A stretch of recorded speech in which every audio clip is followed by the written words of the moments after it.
turn off my fucking talking on this. All right, we're recording. Welcome to the MTI podcast.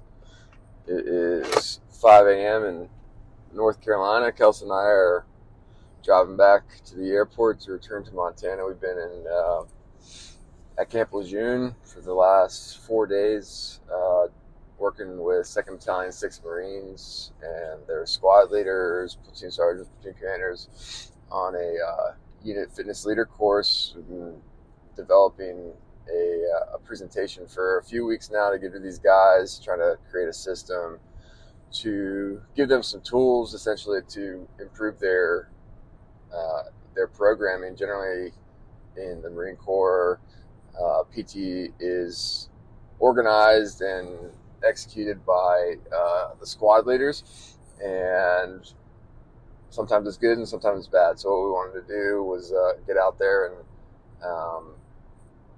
give them some tools to improve and use our systems so they get essentially the best possible system. Their battalion commander had reached out to us and was actually one of my instructors long ago when I was going through the Marine officer pipeline. Really good dude, long time MTI follower, so we're happy to get out there and support these guys. So Kelsey, you want to talk us through like the broad strokes of what we covered? Yeah, so one of the challenges was developing a tool that was essentially a plug and play tool that they could implement quickly. It wasn't confusing because designing a program takes a little bit of knowledge, a little bit of education. So we just had a limited time. So developing that program to where we could teach it in a day and they could implement it immediately was the first step. And it was fairly challenging just because you're removing a lot of like science and a lot of like methodology behind what you're trying to teach, and you're just saying like trust in me and use these tools, in which some of the guys were good with and some were, I don't know, I wouldn't say skeptical, but they wanted to know more. So that was kind of the overall first piece of the pie, is to like figure out how we can teach this. And then getting out here and seeing what exactly we were working with and some of the other challenges that they faced was another thing that we had to consider. And at the same time, maybe like hopefully in the future when we work with more units, we can like have a better understanding or have better questions to ask them prior to coming out. Yeah, so like we built out this thing understanding some of the pain points that these guys have. So like one, most of these squad leaders they probably got a deployment under their belt, corporal, sergeant level. So they've been around a little bit, and I would say like overall these dudes were super eager. I felt it was pretty well received. And like obviously me having some background with these guys in the infantry was super helpful because I understand where their pain points are. And so like just to cover some of those, the big one is like they have a super busy training schedule. So oftentimes they'll spend multiple weeks in a month in the field, bouncing around. They got to go travel to do kind of larger scale exercises, and that has issues in terms of like designing PT and doing long range plans. So what we wanted to do was give them these tools, like to one, be able to develop a good session, right? There's kind of a craft to that we have a lot of reps at, so we were able to give them that. The second aspect was developing, once they've got session build down across strength, work capacity, endurance, and integrating chassis integrity, then we would work to have them build a cycle. So what we were having them build was 4-week cycles, And then once we felt confident in how they could do that, they could emphasize a certain fitness attribute or do a balance cycle, whatever the case may be, kind of based on our fluid periodization model.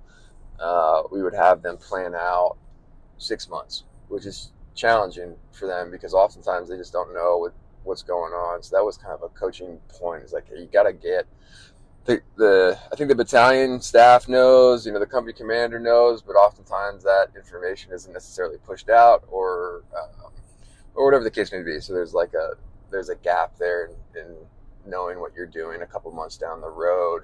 Battalion commander came in a couple times and was like super helpful. It's like, hey, like this is what we have going on. They're deploying here in a week or two, and so like, he knows what's going on. He's a good dude. Wanted them to know what they're facing and be able to develop a long range PT plan based around those. And what we were really trying to get at was that you can take a look at what your field training exercise is going to look like, determine what the physical demands of those training blocks are going to be, and design programs and periodize those programs to best complement them. So essentially, like, they're showing up as prepared as possible to maximize their field training blocks. So I think this is your first time working with the Marines at length. I know you've worked with them in the past in some capacities, but probably not spent this much time with them. So in general, from an infantry perspective, what were some of your impressions? It was pretty neat, because I haven't been around, we'll just say, soldiers, or obviously the military has a lot of young folks, but to me, my first exposure to infantry was man, these guys are young. And I think most of our sessions were, we had one guy that was 30 years old, but I think he went from enlisted to officer. So, he's kind of recycling through. But I feel like the average age was probably around 22. And that was those were corporals, lance corporals, and maybe some sergeants. Is that right? Yeah. And so these guys, these platoon sergeants, platoon sergeants and squad leaders, what's kind of the range of guys that they're responsible for? So squad leader would be roughly 12 guys. A platoon is going to be around 40 guys. Yeah. So that was the first thing I was very impressed with, is how young these guys are and how much responsibility they have, with how many personnel they have to manage, and at the same time now they're being asked to provide or develop programming for quite a few people, either their squad or their platoon, however they want to divvy it out, and in kind of a complex way, with some of it being very mission direct, some of it being just sustainable balance type programming. So it was interesting, and with just their kind of op tempo and the different problem sets, it was impressive to work with them. One of the other things is, we had everyone from different departments. So we had guys from admin or S1.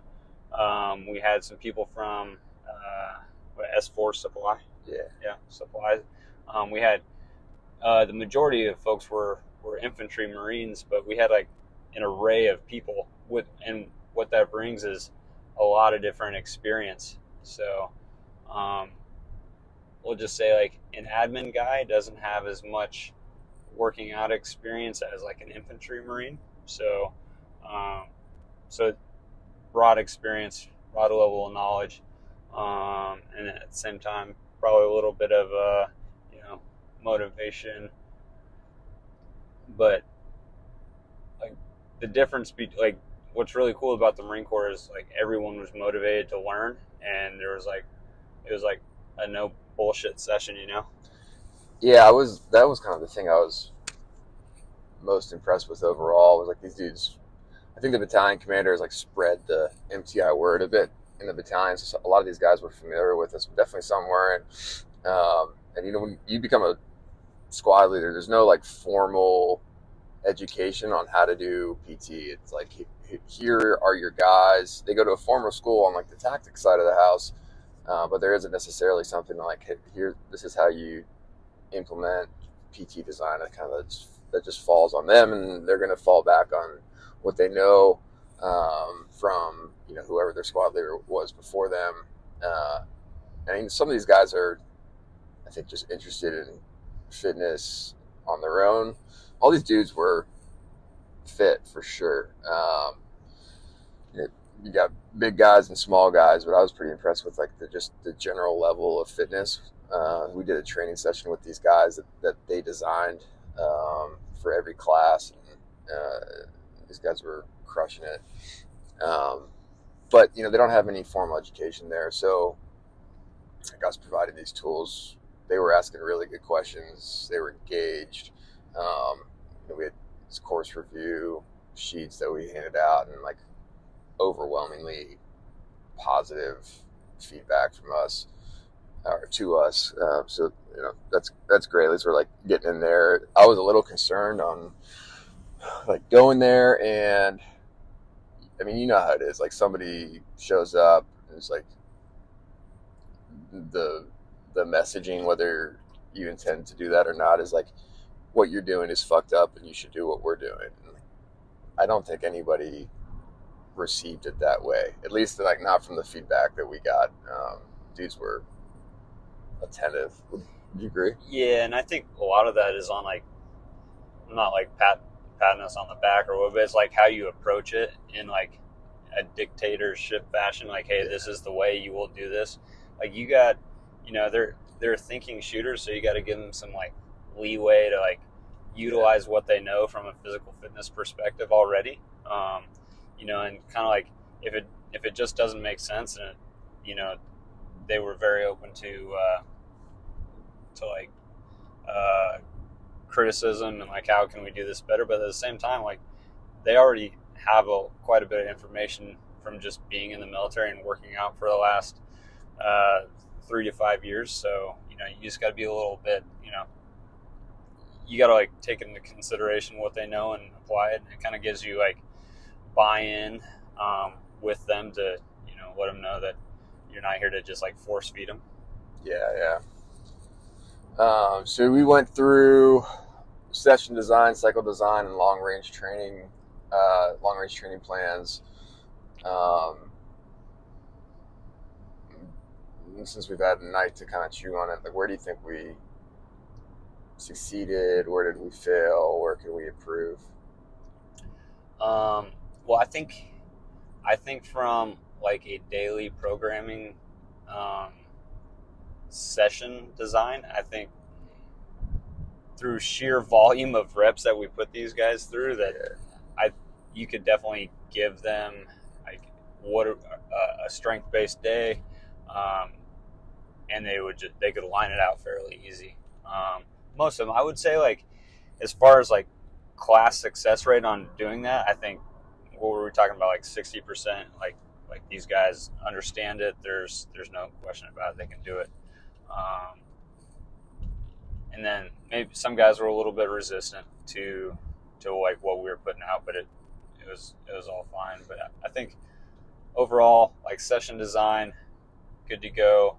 But as it kind of like, we took a approach kind of small to big, which is maybe a little bit unorthodox or you know, kind of like different. We started very small on just designing a session, and we worked out to a macro scale. So I think as we got farther out, maybe it became more complicated for him. Yeah, as we were looking at the kind of more long range stuff. Yeah. Yeah, it's hard, right? I mean, so we built out this page in regards to the long range approach. we built out hey, this is just an example of what your schedule might look like during a workup with busy field events, and how to determine what you should be training in preparation for X. So, like, for example, yesterday there was a team there that was going to be going to Bridgeport, which is the Mountain Warfare Center for the Marine Corps. And they were like, they didn't know how to train for it. So, we went over some of our approaches to that. And, that's going to be an endurance focus, vertical gain focus kind of cycle. How do we prep for that? But like doing that over and over again based on what you have going on is tough, right? Like, we do this for a living, and I have to put a lot of thought into like providing a recommendation, let alone actually writing out the programming. So that's a tough deal. That was definitely one of the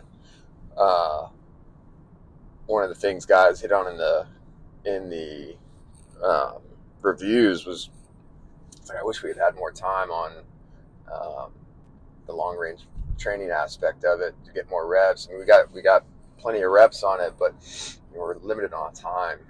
We only had one day with these guys, so you can give them broad strokes, and obviously, like, to a man, it was like, hey, if you can get this done, like if you can find out what you have going on your deployment over the next 6 months and want to outline something, send it to us. I mean, we'll give you some feedback for all 150 guys that we talk to. I thought it was, like, in terms of guys who are resistant to it, it seemed like it's always kind of cool when you have those guys who might be resistant to it up front, and then like you can see that start to melt away as the the class continues, particularly as they're getting reps and like they're understanding a little bit more. Like, we're not dictating what you're going to do, but here's a framework and a structure that you can follow in a very plug and play style methodology to design a good plan. Man, I think like there was really only like 2 or 3 guys. Well, and the guys that were like semi-resistant to it were the ones that they already have a training plan in place, and they're like, like they're doing it. So I can understand, because to me, I don't know, like when someone comes in and says you'll do this, like we weren't saying you'll do this, but like it's almost like they're not stuck in their ways, but they're in their ways, For sure. Yeah. And it's a lot of this it's all about consistency. So maybe they're like, this is jeopardizing my consistency or something like that. But it's also, I think some of the resistance was from folks that have like training knowledge, and maybe they want to like somewhat like question methodology. I don't know. It could be a little bit of that, but going back to it getting more complex as like the day went on, from like going small to big. That also could be like those guys had, they were doing a lot of like prac app type stuff, so they were like in the seat for quite a bit of time. But we were covering maybe, I don't know, would you say one of the more complicated topics after lunch? And that's not an ideal time to be like, putting out some kind of information. Guys are getting kind of tired. They're digesting, right? So. Yeah, I don't know if it'll be interesting. We've got another one of these coming up with a bunch of SWAT guys in Colorado. I don't know. I think we'll take a look at it and see if it's worthwhile switching that and going from big to small, because the big is more conceptual, but like it's going to be different for those guys because they're law enforcement, right? So they don't necessarily have these like significant training events like the military does, right? They're working day to day with some training thrown in there when they get their team together and that kind of stuff. So that'll be interesting to dissect a little bit. Do you remember just maybe one thing to change is like potentially just throwing that macro training schedule near the front of the the class, so that they're like, okay, this is where we're working, what we're working to, but we're not talking about that yet, Yeah. Kind of like an overall where we're going with this. Just to say like, hey, this is the end state of Yeah. probably worthwhile. Dude, military likes to hear end state. Where are we going? That's for sure. Yeah. I think we verbalized it, but it might be helpful to get that up front. Say like, this is where we want you to be with a really good visual. We constructed this thing. I mean, how many prac app sessions were throughout the day? A dozen? At least a dozen. They were probably doing a prac app every 10 minutes. Yeah. Right? I mean, some might have been a little more than that. And it was like one prac app was like, it could be like designing multiple sessions. Yeah. So they got some reps. Yeah, for sure. So some of the like pain points that we tried to hit, we talked about just a really busy training schedule that they have to work around. Another is equipment limitations. So these guys had, so just for reference, there's probably at this point organic, there's like 800 guys in battalion. They'll plus up, I would assume, with attachments once they get to where they're going. They've got a beaver fit box, which is basically a Connex box with a bunch of equipment in it per company. So just to give an idea, it's like, I think we counted, each one had about 10 barbells, an assortment of kettlebells, not too many of them though, probably 8 to 10, plenty of weights for the barbells, some medicine balls, and some other odds and ends, but those were kind of the big ones. Then they pull up bars outside. So that's pretty good, but that's per company, right? About 150 guys per company. So they all PT at the same time, and that's going to get crowded fast. So that was one of the things. We you can just tell me we're driving, so Kelson's navigating for me. Right at the light. Okay.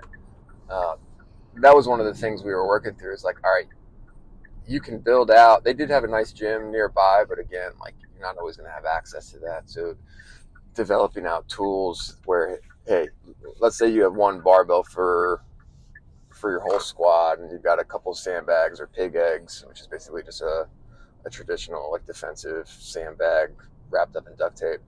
A couple kettlebells, whatever. So just to build the flexibility, and I thought that was well executed by those guys. Like, so we had them develop a session that we would execute outside, and we kind of threw some curveballs at them in terms of equipment, and I thought they did a pretty good job with getting that done. Yeah, I think it was like, so they designed their session and then split the group into two, and then they executed their session, and like I think for the most part, like, we tried to let them run their thing. There was like definitely like some tweaks, right? On like some more like complicated movements, but that was really a good chance for squad leaders to see like should I consider this when programming a session, or so I think that was interesting. But what I'm curious about is like the beaver fit boxes. They're fairly well equipped. Wherever they deploy to, like, is there beaver fit boxes with them, or what can they take?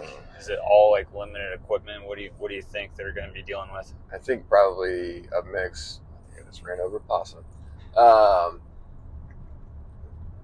Probably a mix. I think they'll go to some established bases, so they'll probably have access to normal gym equipment, but they're going to be on the move a lot. Like, each company's going to push out to different places and execute different kinds of training. So it's probably going to be vary. like shotgun scatter type stuff for the majority of their 6 or 7 months. So mix for sure. They're going to definitely have lots of time where it's like limited equipment type deal. Mm-hmm. Sometime where they're back at whatever base and having access to a full gym. It's just going to depend. They're not going on ship, right? So that's good. Like when you're on ship, from my understanding, is it's those are tough, right? And you just like have one tiny little gym that you're sharing with the entirety of the ship's personnel. Yeah, like when you were talking about that, one of the things I was just thinking is like when you show up to a battalion, like an issued item should be not like the typical sandbag, like a fitness sandbag, not like one you'd used for like constructing and kind of like a defensive piece, but like that wouldn't be much for each guy to have a sandbag, and you could. I just feel like that would be an efficient way, or for like a squad leader, hey, here's 5 sandbags. Yeah. That seems like an efficient way to make sure your guys have, what they need right there. Yeah, we had some gunnies that were sitting in the class as well, and when we were talking about this, you're like, Gunny, would you be cool with if your squad leader asked to throw a couple extra unfilled sandbags, like fitness style sandbags, into the back of the truck when you're going to go execute a field exercise? And to a man, they're like, fuck yeah. Like, no problem. Another thing that we asked, like, we identified these pain points, and then we asked them, like, hey, what are we missing? Another one is nutrition. We had that on there, and we know that's a problem. And like the honest answer for these guys is like, we don't have a great solution for you, right? You got to make some good choices, because the reality is almost all of these guys live in the barracks. Unless they're married, they live in the barracks. And so it's the vast majority of them, which means that they're eating at the chow hall when they're back in garrison. And when they're in the field, they're eating MREs. So it's like you don't have a lot of options in terms of what you can do. It's kind of, and I think they recognize that. I think they were like asked, like hoping we had some secret. And it's like, brother, you just got to make some good choices in the chow hall. Make sure your guys are doing, making some good choices in the chow hall. MREs, you're screwed. That's just what it is. And there's no way to like select certain items within the MRE. You need calories, particularly out there, right? It was hot and humid, right? I'm sure those guys are just burning calories nonstop when they're in the field and they're in their kit, just sweating nonstop. For sure. But I think one of the, I'd like to be sympathetic because I haven't ate at a dining facility on a military base in years, but like if you can still manage to get a good meal out of there. I mean, we were talking with a MARSOC guy last night, and he's like, it's available. You just gotta you just have to walk past the soft serve machine. You can get chicken and rice. Yeah, and those guys do that too. I was talking with the group I had for my training session. We were talking about it, and I was like, what kind of choices do you have there? Like, do you have good choices? And they all said, like, yeah, you do. Like, it's not going to taste good. It's probably going to be a super dry piece of chicken breast or whatever. But it's there. Dude, what was the saying that he said last night? It was like really simplified. Like, you just got to it is something regarding discipline. You just got to not eat garbage. Yeah. Something like nutrition is easy, implementing it is hard. Yeah. Yeah, so, unfortunately we don't have a great answer for that. I don't think anybody does. It's going to rely on the individual to, just make those good selections when they get in there. I think one thing we can add, though, is just we're not nutritionists. We have access to nutritionists, so maybe just a like a small list of like what most guys in this field good, are. bad, and ugly. Yeah, or like, hey, what is the likelihood of a deficiency in this area? Like, it's not going to hurt to take like vitamin D or whatever, Right. So maybe just like, something small to give them. But like at the end of the day, we're not nutritionists, and we can't like we probably speak semi-intelligently about it, but that's not our forte. Yeah. I was expecting way more questions about supplements than we actually got. We only got one question about supplements. I was expecting guys to be pinging us on that stuff because I know those guys generally spend a bunch of money on supplements. Yeah, and I mean, I think military guys are typically preyed on for supplements. For sure. There's for sure.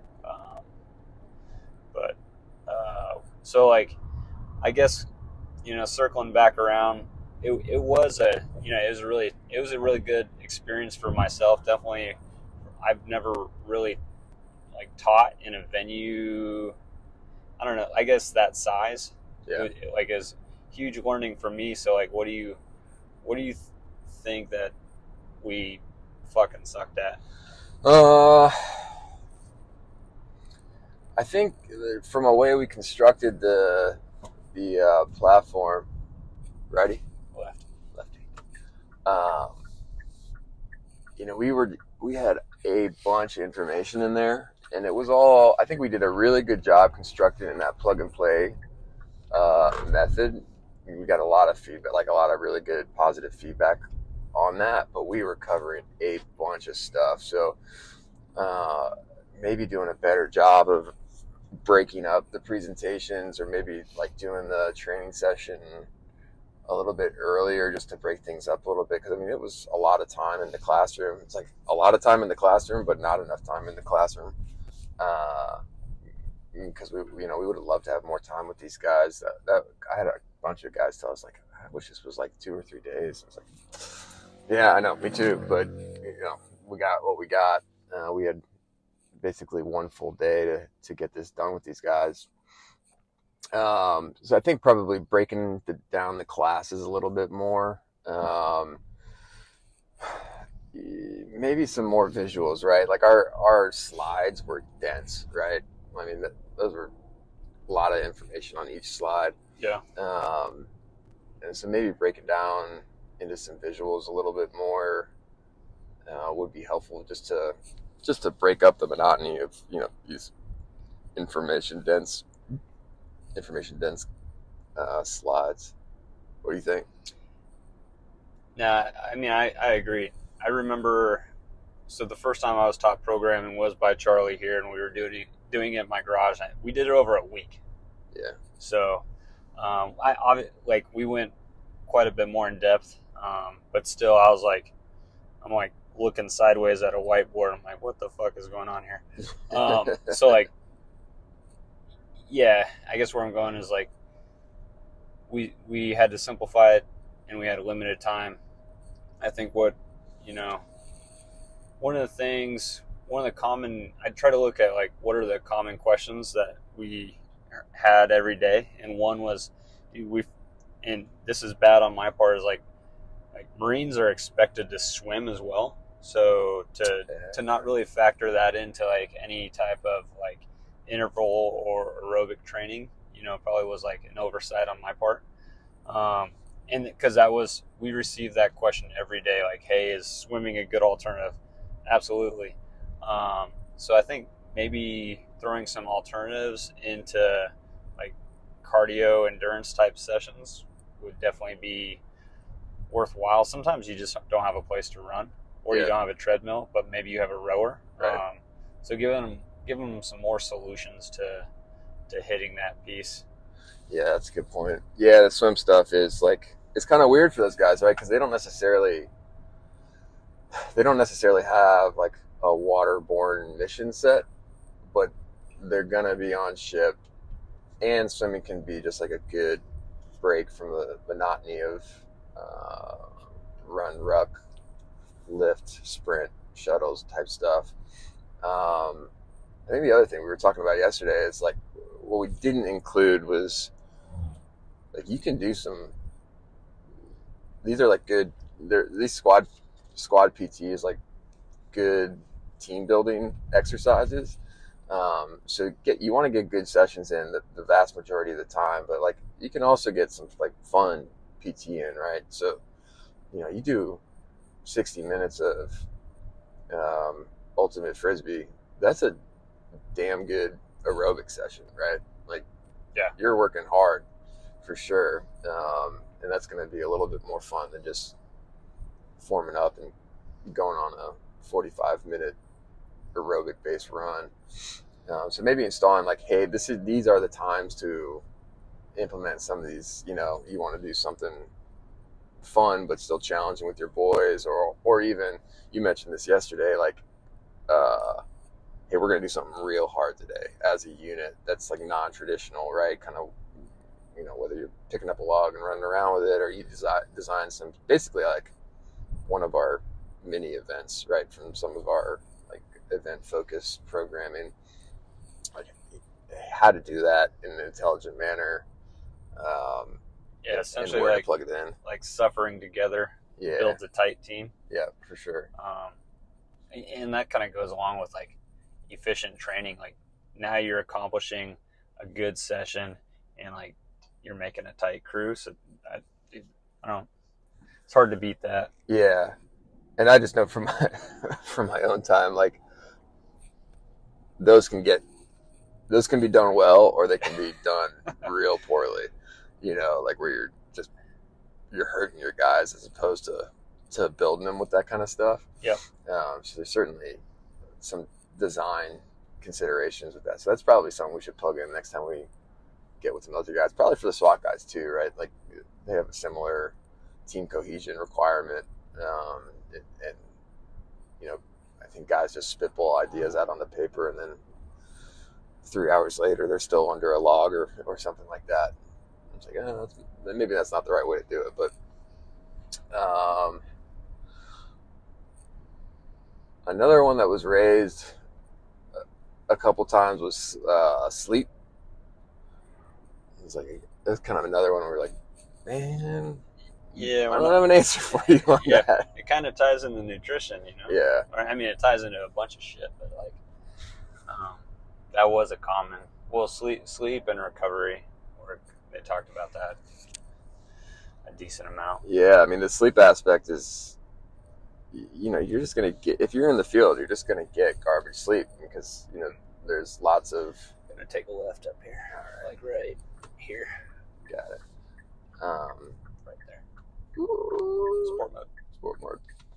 You're gonna get garbage sleep. That's like almost a part of that. Not almost. That is a part of the training. It's like you gotta be capable of doing your military specific tasks when you're real tired. So these guys are, under nods all night long doing their training blocks and stuff like that. So they're getting crushed at night, and it's the Marine Corps, so they like have to show up to things at ridiculous times, which is like 2 a.m. for the riflery. Yeah, dude, I'd almost argue like if you're getting good sleep out in the field, like you're not in the game. Yeah, for sure. Like you should be like alert, even if it is training. Like you shouldn't be all that comfortable, Yeah. So.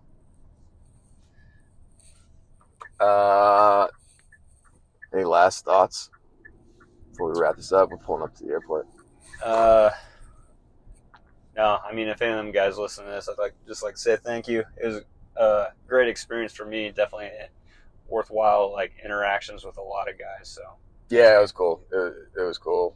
They were almost, probably 95% of these guys were like really into it. So you can't ask for anything more than a good audience, and that's what we got. All right, guys, thanks for listening. Feel free to send any questions or topic ideas our way. We'll be back sometime next week. let me find some gas.